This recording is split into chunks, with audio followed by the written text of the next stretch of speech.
वो कह रहे थे कि सेक्युलर चश्मे से देख रहे हैं, मुझे लगता है आप संघी चश्मे से देख रहे हैं, इसलिए इतना आश्चर्य मैडम मेरा आपको। चश्मा राष्ट्रवादी है, ना संघी है ना सेकुलर है, मेरा चश्मा राष्ट्रवादी है। नमस्कार, स्वागत है आप सभी का एक और नए डिबेट रिव्यू वीडियो में। आज हम लोग देखने वाले हैं संबित पात्रा और एंकर ने मिलकर कैसे एक कांग्रेसी प्रवक्ता की धुलाई की। तो चलिए शुरू करते हैं आज की डिबेट वीडियो।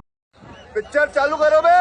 प्रधानमंत्री नरेंद्र मोदी नेहरू जी की बराबरी करना चाहते हैं, लेकिन नेहरू जी में बड़ा दम था, नेहरू जी में बड़ा दमखम था।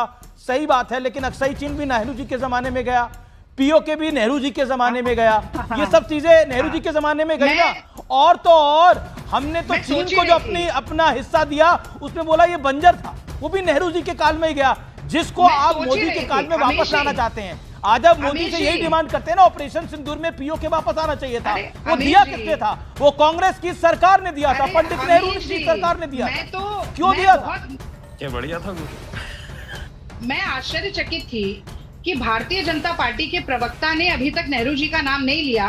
तो ऐसा कैसे हो जाएगा कि अमीश देवगन जी जवाब में नेहरू जी का नाम न ले? तो अच्छा हुआ आप लेकर आ गए। जवाब में लेकिन मेरे को अब सुन प्रश्न लीजिए, पूछा अब है, सुन लीजिए। आपने बोला अब देखिए, मोदी आप नेहरू की पूछिए बराबरी करना आप चाहते मुझे हैं। जवाब मेरा देने तो का हम अधिकार दीजिए। प्रश्न आप है मुझे आपसे, जवाब देने का। क्या देखिए, नेहरू आपने जी जो बोला, क्या नेहरू जी उसके ने अक्सई जवाब चीन में दिया नहीं था बोला। कि नहीं दिया था? अब आप जिस मुझे पीओके बोलने को कांग्रेस डिमांड अब कर रही आप थी मुझे वो बोलने पंडित दीजिए। नेहरू के काल में ही गया था ना। आप मुझे अभी मोदी बोलने जी से दीजिए। उम्मीद है कि वो वापस लेके आए, आप मोदी और मुझे अमित शाह बोलने वापस लाए दीजिए। जो नेहरू जी ने दिया। मोदी जी से तो कोई उम्मीद है नहीं। तो उम्मीद आप ही लोग कर रहे थे।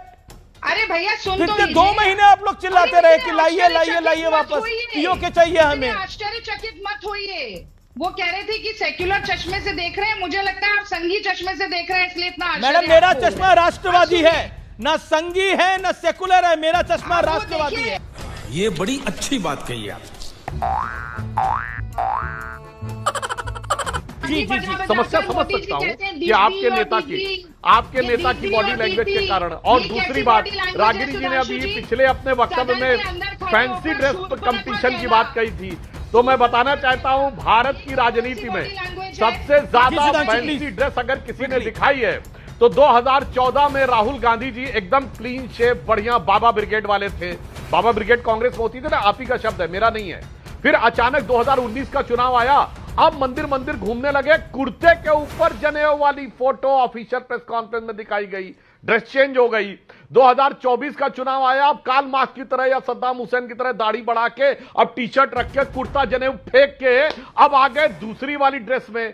तो मैं कहना चाहता हूं ये फैंसी ड्रेस कंपटीशन जितना बदला है भाई पिछले 10 साल में, भारत की राजनीति में किसी नेता का चेहरा आपने बदलता नहीं दिया होगा। और सिर्फ ड्रेस ही नहीं बदली, सोच बदली है। 2014 में राहुल गांधी जी ने हिंदी में शपथ ली ईश्वर के नाम की, 2024 में अंग्रेजी में शपथ ली ईश्वर के नाम की नहीं, सोलमली एफर्ट। अरे ड्रेस भी बदली, दिमाग भी बदल गया। अब रही बात इसकी, तो मैं इनसे कहना चाहता हूं जो बात ये मनुस्मृति की करने की बात करते हैं, तो मैं चैलेंज करके कहता हूं कांग्रेस अमीश जी, आप जितना निर्विरोध मनुस्मृति का एक प्रावधान आज लागू नहीं है, मगर शरिया के 1 दर्जन संविधान इन्होंने लागू कर रखे हैं।